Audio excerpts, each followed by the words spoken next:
오늘 참 기쁜 날입니다. 여러분들이 두 번째 부른 찬송 62장 기뻐하며 경배하세. 이 곡이 오늘 보신 동영상과 같은 곡이죠.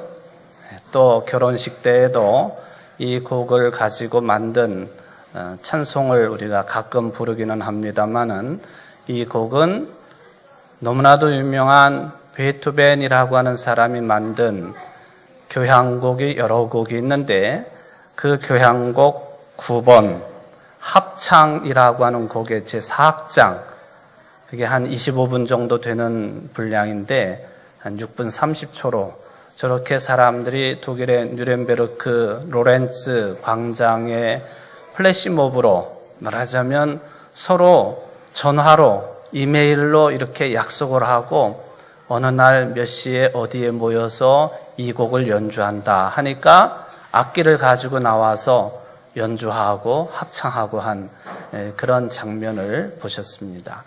베토벤이 이 곡을 만든 것은 그 기간이 한 30년 정도 걸렸습니다. 유명한 독일의 시인의 시를 바탕으로 해서 하나님께 영광을 돌려드리는 위대한 곡을 만든 시간이 30년이 넘었다 하는 것이죠. 그때의 베토벤의 몸의 상태는 가장 어려운 것이 전혀 듣지 못한 사람이었다고 하는 것이죠. 청각이 완전히 망가져가지고 전혀 듣지 못하는 상황 속에서 이 곡이 탄생이 되었고, 그리고 이 곡이 처음 이제 연주가 될 때에도 역시 베토벤은 자기가 만든 곡이었지만 직접 지휘를 할 수가 없었습니다. 왜? 들리지 않기 때문에. 그러나 사람들의 배려로 이 베토벤은 지휘자 옆에 앉아서 이 곡이 연주되는 동안에 열심히 악보를 넘기면서 속으로 지휘를 합니다. 그런데 단원 중에 보니까 베토벤이 자기들이 연주하고 있는 그런 페이지를 넘기지 않고 계속해서 다른 페이지를 넘기는 것을 보게 되었습니다. 매우 안타까운 장면이지요. 제대로 된 그 페이지를 넘기지, 악보를 넘기지 못하는 그런 베토벤이었습니다. 곡 연주가 다 끝났을 때 얼마나 많은 환호성과 큰 소리와 그리고 사람들이 공중으로 모자를 집어던지고 또 손수건을 집어던지고 하면서 베토벤의 이 초연된 이 합창이라고 하는 곡에 대해서 크나큰 찬사를 베풀었습니다. 그러나 베토벤은 여전히 악보를 들여다보고 있었습니다.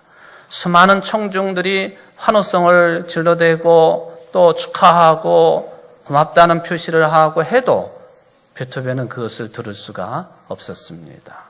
그래서 단원 중에 한 사람이 베토벤 가까이 가서 베토벤에게 몸을 돌려서 청중들이 지금 어떻게 이 곡에 대해서 반응을 보이고 있는지에 대해서 확인을 하도록 하자, 그제서야 베토벤은 일어서서 청중들에게 인사를 했다고 하는 것입니다. 청중들도 베토벤이 귀가 완전히 절벽이어서 듣지 못한다고 하는 것을 알기에 모자를 집어던지고 손수건을 집어던지면서 저들에게, 베토벤에게 감사의 표현을 했던 것이죠.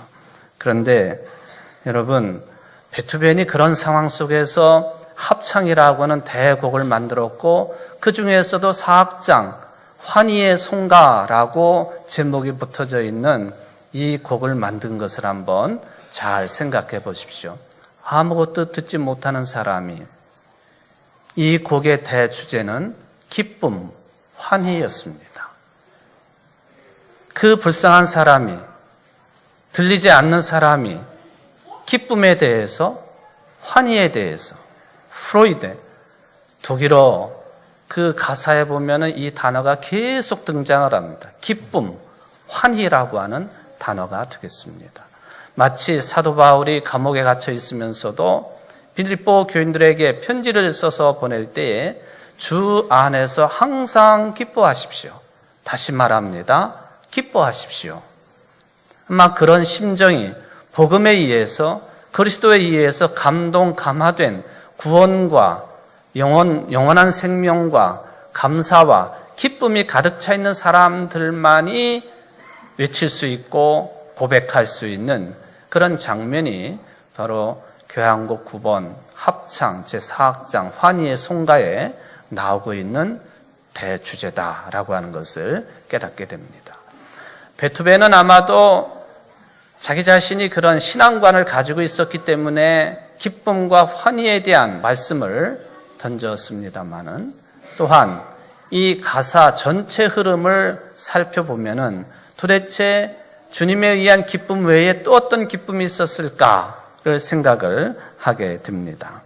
이 곡에 또 다른 주제가 있으니 그게 뭐냐 하면은 모든 사람들이 한 형제 자매라고 하는 크나큰 주제가 되겠습니다.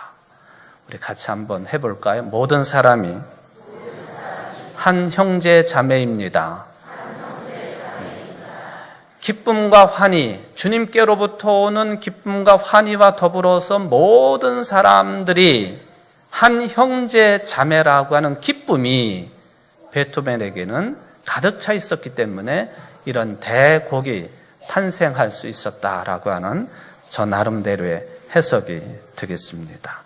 오늘 누가복음 19장 1절로 10절 말씀 삭개오에 관한 이야기 이미 우리 성도들을 통해서 연극을 통해서 이것이 그 의미가 무엇인지를 밝혀졌기 때문에 저는 부연 설명하지는 않겠습니다. 예수님께서 이 땅에 오신 목적이 뭐냐? 잃어버린 자가 그들을 찾으려고 이 땅에 오셨다라고 결론에서 말씀을 하십니다. 그런데 누가복음 19장의 이 내용뿐만 아니라 유명한 누가복음 15장을 읽어보면은 잃었던 것들에 대해서 찾고 그리고 찾은 주인과 아버지와 여성이 얼마나 기뻐하고 있느냐 하는 그런 말씀들이 계속 등장을 하고 있습니다. 그 하나가 잃은 양 한 마리를 찾은 주인의 기쁨이요, 잃은 드라크마 하나를 잃었다 찾은 여자의 기쁨이요, 또한 잃었던 아들 되찾은 아버지의 기쁨이 누가복음 15장에는 기록이 되어 있습니다. 도대체 예수님께서 잃었다 찾은 자, 잃은 영혼을 되찾은 것에 대해서 그 일을 위해서 내가 왔다라고 할 때 그 잃어버렸던 사람, 사라졌던 사람, 그 사람들이 주님의 무엇이 되었느냐, 하나님의 무엇이 되었느냐 하는 것이 오늘 설교의 제목이 되겠습니다. 하나님께 기쁨이 된 삭개오, 하나님께 기쁨이 된 잃어버렸던 양, 하나님께 기쁨이 되었던 잃어버렸던 드라크마, 하나님께 기쁨이 되었던 둘째 아들. 이게 바로 누가복음에서 말씀하고 있는 위대한 주제가 되는 것인데 바로 베토벤도 이런 주제를 가지고 위대한 곡을 만들었다라고 하는 것을 알게 됩니다. 그림 한 장을 좀 보겠습니다.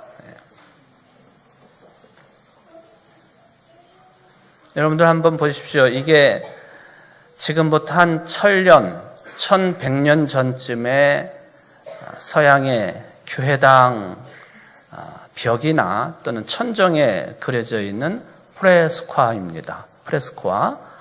이것은 이 1000년이 넘은 그런 그림입니다. 어떤 그림인가 한번 보시고요. 두 번째 확대된 장면을 보겠습니다. 누구예요? 네, 삭개오예요. 그런데 전체 장면이나 이 두 번째 확대된 장면을 보시면 저게 삭개오가 맞나? 혹시 어린아이 아니야? 그런 생각을 가지고 제가 사진을 찍었습니다. 제가 직접 찍은 사진이에요.